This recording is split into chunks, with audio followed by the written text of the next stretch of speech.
Well, hello, everybody. Hello and welcome. Today, I'm with a friend of old now, even though we don't get to spend too much time together. I met Steve when I got to join his podcast, I think a few years ago now at this point. It doesn't feel like it's been that long. But Steve and I are fellow story branders. We may talk about that a little bit. But Steve Brown, more than that, has 10 years of internet marketing and business development experience. He's the managing member of ROI Online, LLC. They're in Amarillo, Texas. It's hot there this time of year, I would imagine. And ROI Online is an internet marketing agency that's geared towards small to medium-sized businesses and organizations and specializes in helping clients plan and execute a successful internet marketing strategy. All kinds of qualifications that go with that. Suffice it to say, Steve Brown is a really cool guy, and he wrote a really funny titled book that I actually really like as well. So I'll leave it to him to kind of to share with that what he will. But Steve, why don't you tell us a little bit about yourself? I don't know that you might call yourself a classic coach in the sense of the word, but from what I know about what you do, it's every bit of that. So tell us how you got into what it is you do, how you got into what it is that you do, and why. So I started off, I was always in a sales position. Many of the companies that I worked for, sales is difficult.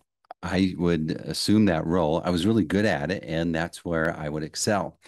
And after maybe I did, generally it was 4-year stints at different companies. In the last two companies I served in a position of sales, I took some time to go and revamp our website. And when I revamped it, I made sure that I put forms on there. And, back in the day, this is 15 years ago or whatever, sales was cold call centric, right? You just go and knock on 10 doors and maybe one would even care about what you're talking about. And that was like a good day, right? But when I went and worked on the website, I realized that when people filled out a form on the website, that I was closing 2 out of 3 of those on average, as Mm-hmm. opposed to 1 out of 10 in cold calls. Yep. And so it became something that I was a little bit progressive. The business owners didn't get it, and they felt maybe I was trying to avoid cold calling. Well, the truth was I was, because it was absurd. Okay. My It time was didn't better. work. No. Yes. Well, think about it. If you're paying me as a salesperson, don't you want me in front of people who are halfway interested? Then my Yep. close ratio would go way up, right? Mm-hmm. But in that world, people didn't think that way. Well, then the next job I had, I ended up working for a web design firm. And I was on the other side of the coin. And what I kept seeing from all the business owners that would come in, they would say it a little bit differently, but if you translated the common theme in the request, it went like this. It was like, I think I need to redo my website. I don't know how to go about it. I need someone I can trust. But Yep. bottom line, I have an expectation that this investment of my time, I never expected I'd be a web designer when I'm running a plumbing company or a law firm. And yet I feel compelled to do this because my customers and prospects are expecting me to have a legitimate online platform. Yeah. And when I realized there was this common theme, then if I would have been in their shoes. So it was more obvious because I had been in their shoes to go and upgrade I didn't know how to convey it. And here I was on the other side listening to them. And that's when the light bulb went off for me. This is where I belong. This is my little special place. And so several years later, I finally I had to do the thing that all business owners do is like pony up, put my money where my mouth is, and step out and start my own business. And that's really scary. Yeah. But I did. And it's always been my heart, and you read my book, but my heart is for that business person that was stupid enough to start a business and yet risk their family's future, their future. Why? Because they think they can do this better than the other options that are available. that's who my heart's for. I'm one of them, right? And so I knew that they're having to go through this scary forest of internet marketing and a website and MailChimp and all these other things that don't make sense. And how do they connect together? And they just needed someone to trust and guide them through it. Mm. And that's why I started ROI Online. I love that. My favorite definition of an entrepreneur is someone who will is willing to stop working 40 hours for someone else to go work 80 hours for themselves and make nothing. That's Exactly. that's basically how it starts, and that's funny. So I Well, love that. And go I ahead. wanted, you know what my definition of a real entrepreneur is? Yes, go for it. It's not the someone who can't spell entrepreneur. That's a real entrepreneur, someone that can't spell it, but they're out doing it. I love Yes. that. That's awesome. I love that. Yeah, we can thank the French for the spelling of entrepreneur. So do you Right. know what entrepreneur means?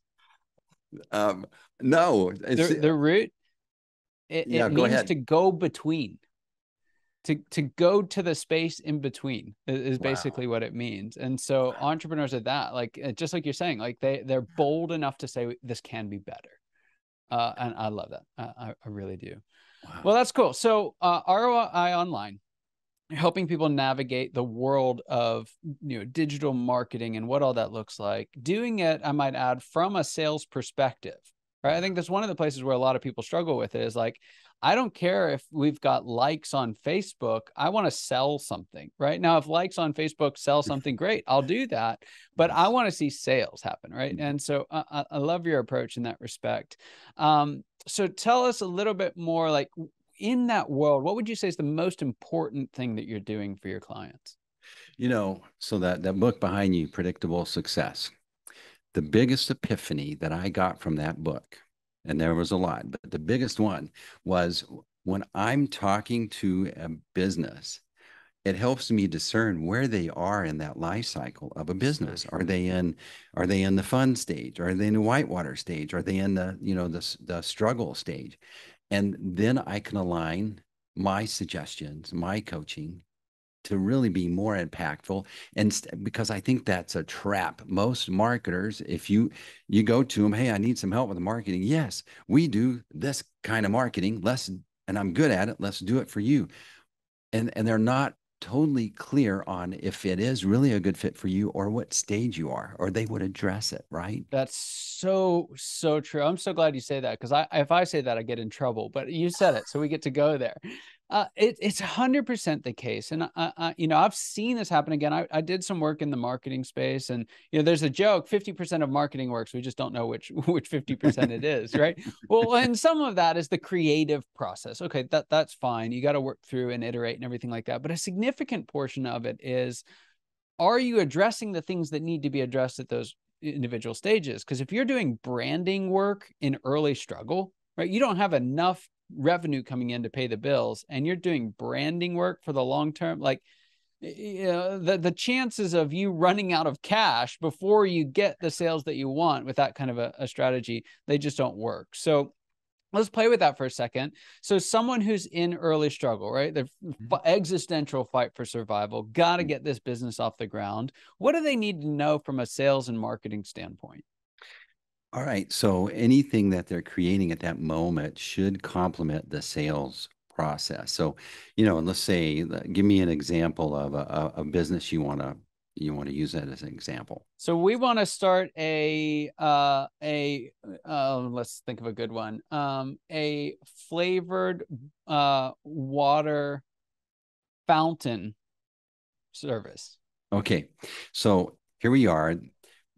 For some reason we started this business, and we're in the very vulnerable starting of this phase, and we have to first figure out where's our sweet spot. But we're not going to learn that. We think we know where it is, but we're not going to learn it till we have some at bats, right?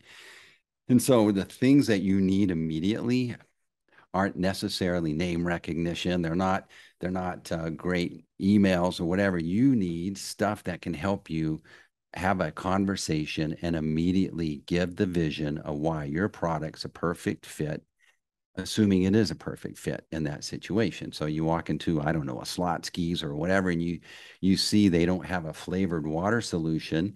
Well, that's a franchise. So you're going to have a long sales process with them. So you'd go, well, I need to do this more on a more mom and pop type situation.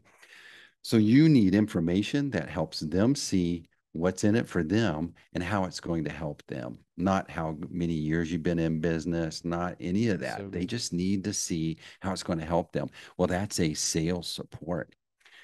You know, when the problem is that folks that are these entrepreneurs we were joking about, right? The words marketing, sales, branding, positioning, they all mean the same thing.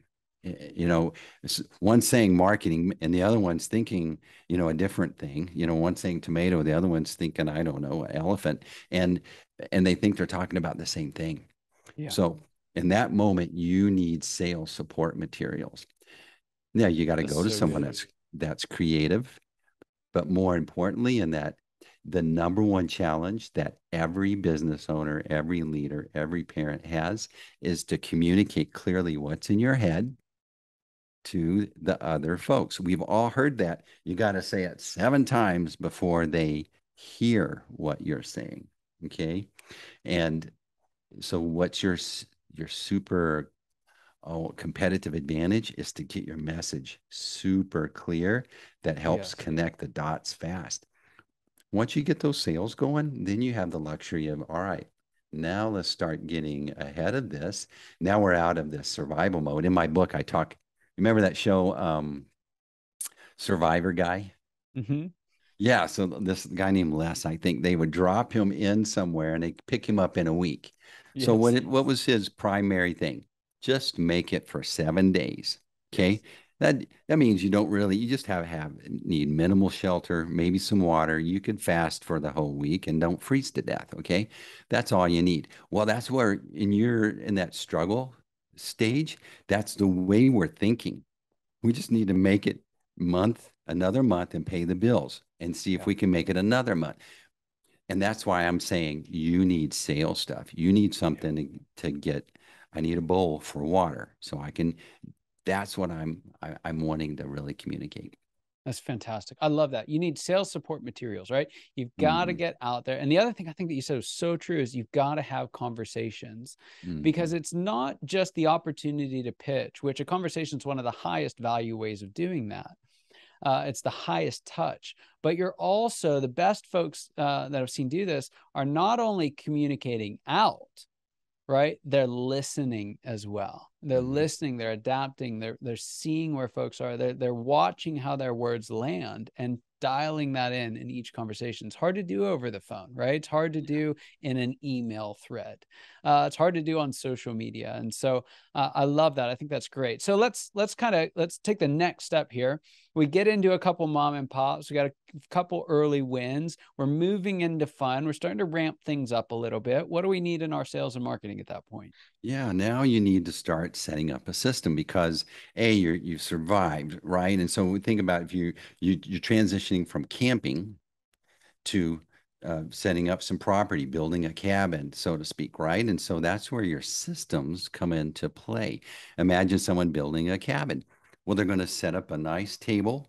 They're going to have a saw. They're going to have a way to, cut the wood over and over repeatedly to do what? Build out the walls and all of those things. Same thing digitally and internally, what I call systems. My book basically is to say, don't see a website, see a system. Hmm. And that's what you need to be focusing on then is like these repeatable, scalable systems that A can empower the folks that buy into you, your employees, that can service the prospects that buy into you and believe that you can provide solution they've been hoping to find.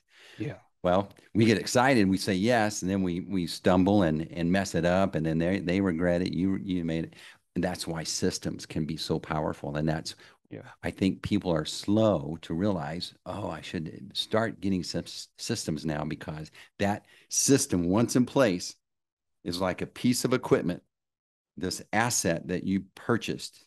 will start to depreciate, over time. But man, you're going to generate a lot of business. It's going to come off of that system. It's going to Yeah, spin off of that, right? that's That's so the true. next thing. I love that. So we've got a system in place. We feel like we're scaling up, but we're really growing, right? We're growing by Mhm. addition. Things are going good. Fun is fun, right? We're making money. And then we start having trouble again in this whitewater stage. And what I've seen a lot of folks do, especially when I was doing marketing work, is that's when they would come and ask for help. Because in fun, a lot of times it's like, we know enough, we're selling enough, it's great. Mhm. Mhm. And in whitewater, I found that they tried to sell their way out of whitewater, right? Mhm. They tried to, but everything they sell, it's they're losing it on the back end because they're not doing good work. They're underhired or they're overhired, or they're losing it out the back door. So what do you say to someone in that whitewater period who's really challenging under the weight of the growth that they've produced? What should they do from a sales and marketing perspective? All right. So now you're needing the so you got these people that bought in, you got some employees, you got customers, and it's getting scary. The wheels are shaking, and it's coming at you real fast, and it is scary.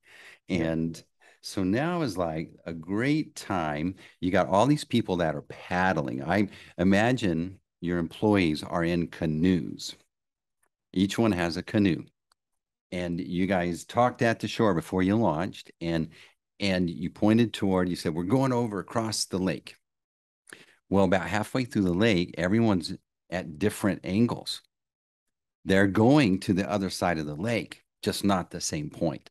Now, why is that? Because you have to clearly give that vision where everyone's rowing so that all the energies align and are complementary.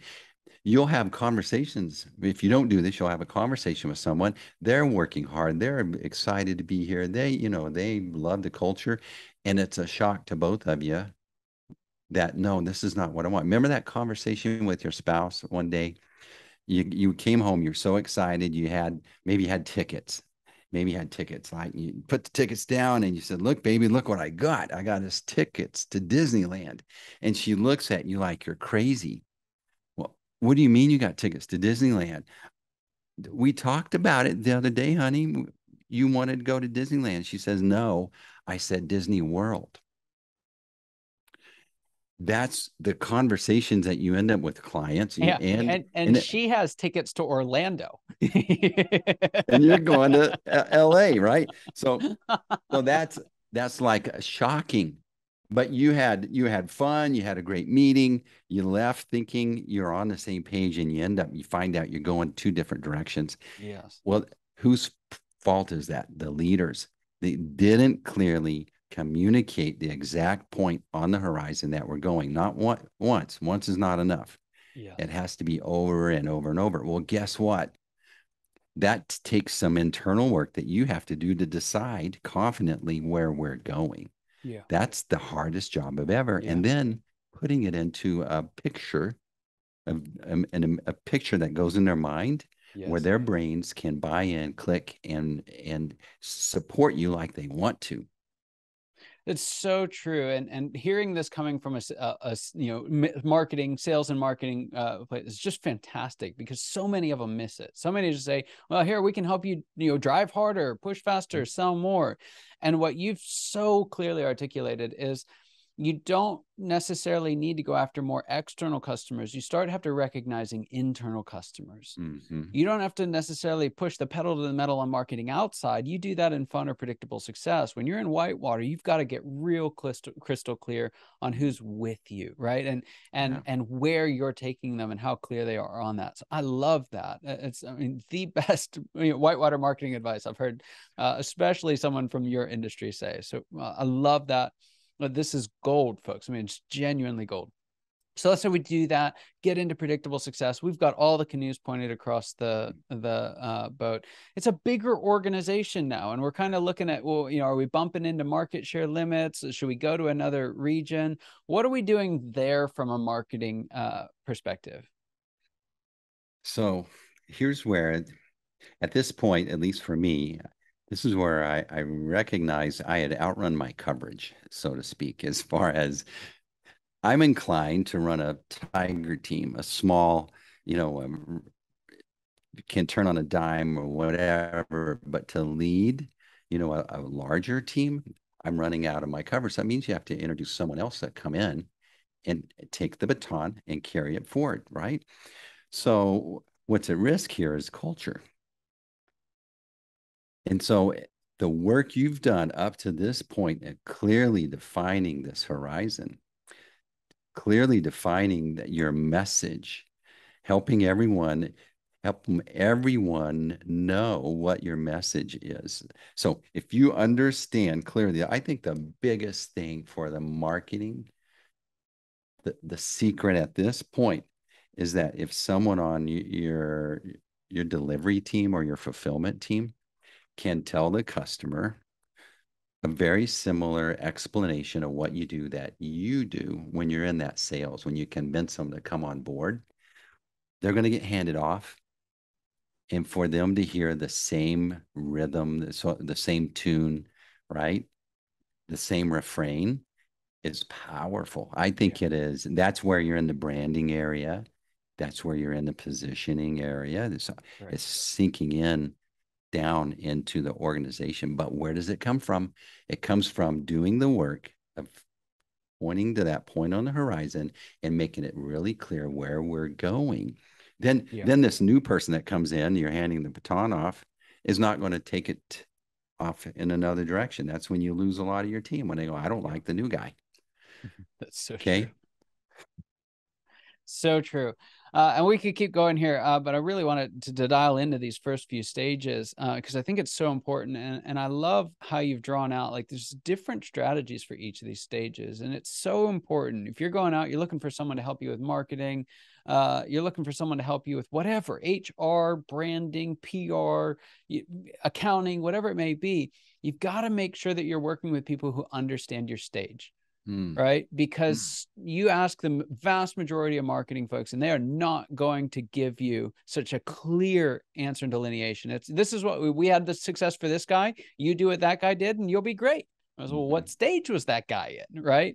And nobody knows. So I love that. Now, if we were to kind of take that and boil it all down, and if I were to say, what's the big secret, right? The Steve ROI Brown big Mm-hmm. secret that you'd have to share that you would want folks to walk away from this knowing, what would it be? So you're designing an operating system for your organization, your company, your team. Think of it as an operating system. And when I look at marketing, what I'm building are four things. And number one is clear messaging. It's so powerful. It's the biggest lever that you can do, and it's going to bake into everything you do, just like we talked about. Yeah. Second, you have to think of sales automation. Remember that first stage, sales. So you're setting up a operating system for sales. Obviously, you need materials, but eventually that comes into technology because you have to expand your. That's a beautiful thing about technology. It takes what you do and helps you expand your yeah Yeah. your control or what's influence. Yes. Then it's marketing.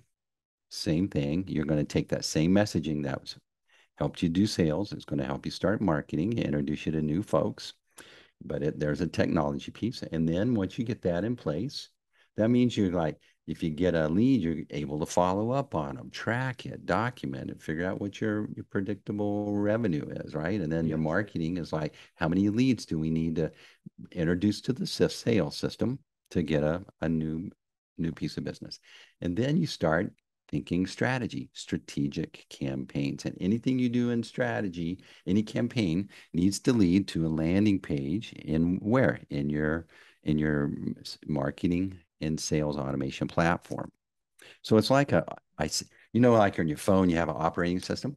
Mm-hmm. Okay. And what do? You download the apps that are relevant to you, personalized to Yes. you, and you go through your day, you manage your day. Same thing in your business. You get a base core operating system, but you got to have a concept of clear messaging, some technology to facilitate it, and then think strategic campaigns.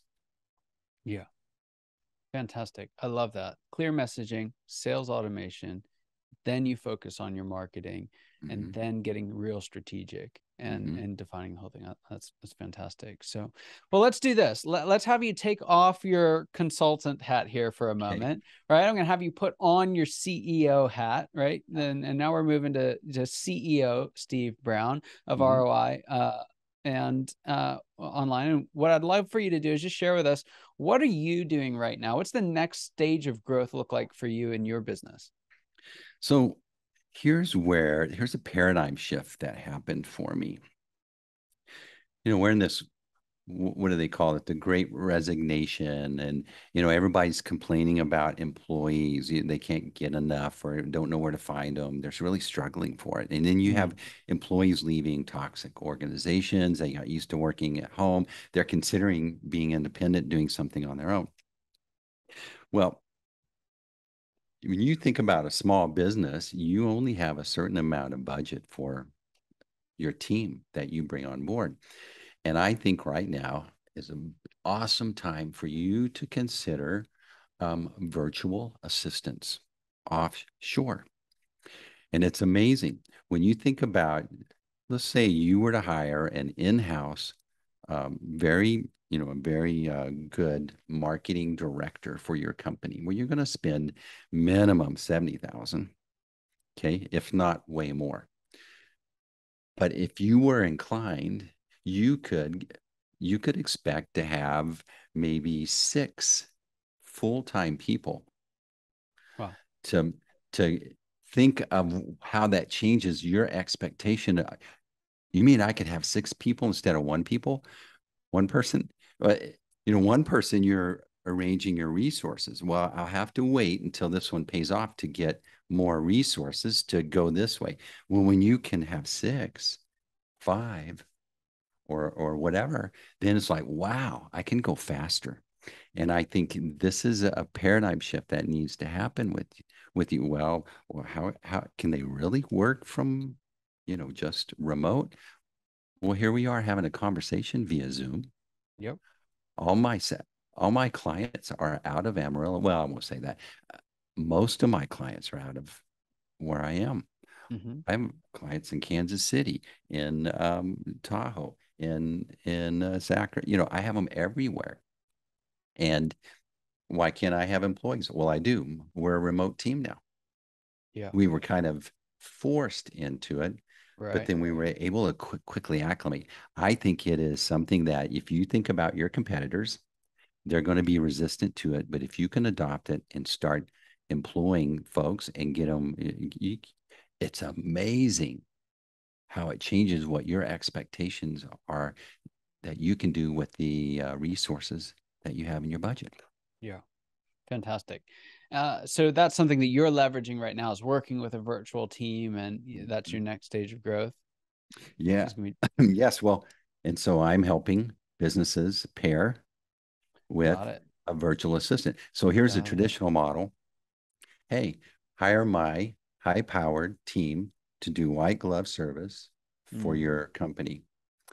Or you get set up in my operating system, the growth stack, and I'll pair you with a virtual assistant full time, less than my agency fee, and you can get most of that work done right there. yeah. That's crazy. Yes. So tell us a little about, because I know this is an exciting project for you. Tell us about what Growth Stack is, Mhm. and because I think that's a key part of why this whole VA thing makes sense. So, to just quickly, for those who are saying, "Hey, I need help with marketing. I need stage specific help with my marketing. I need to sell more." What is Growth Stack? How does it help? And then tie that out with with a VA for us. Yeah. So in my book, we talked about the four things, right? Well, I call that concept the growth stack. We have you and I have a talent stack that make us unique from our past experiences. Well, a growth stack is you take what you're unique about your company and you stack it on top of technology, and then you add strategy to that. That's a growth stack. Well, if you're a business, you have to have a website. You probably have to have some sort of like MailChimp. You have a chat bot. You have all these little different programs that you try to Frankenstein a system to, so you have a CRM. Well, does that connect with your website? I have Active Campaign. Well, does that connect with your CRM? That's what's at Yeah. risk here, picking the wrong tools that don't communicate. The growth stack, the ROI growth stack, is a SaaS product that you can sign up for that has all in one, all the things that you need as a small business to get all that technology settled in and out of the way. Think of it as that operating system for your cell phone. The growth stack is a literal software that does that, has a CRM, has your marketing automation, has your chat bot. You can run campaigns. It's beautiful, but it's all inclusive. And Mm. so what happens is your salesperson works in it. Your marketing person works in it. You look in it because you want to see the dashboard, see the reports, what's happening, how much revenue can we predict that's coming in the next couple of months. You have ways to communicate with people on Facebook or Instagram. You have a way to, the robots will follow up if you missed a call. It's really That's awesome. awesome. And you're a small business. You can't wear all those hats, and you need some technology again to expand your capabilities. And it's just a beautiful tool.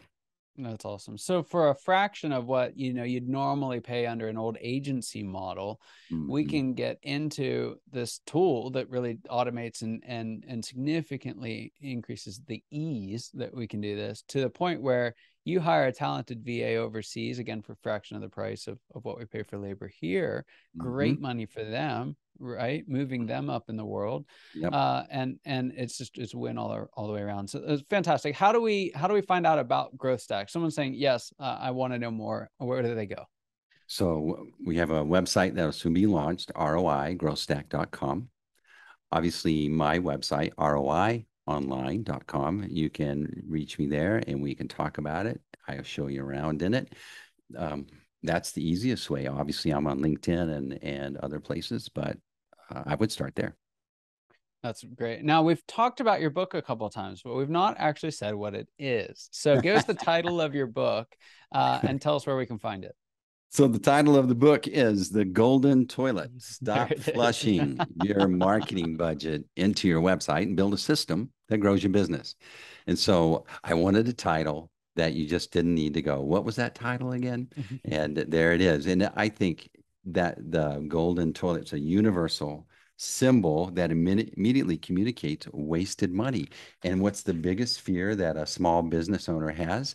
Wasting money on this vulnerable area that they have to get their act together. Yeah. And that's online. Yep.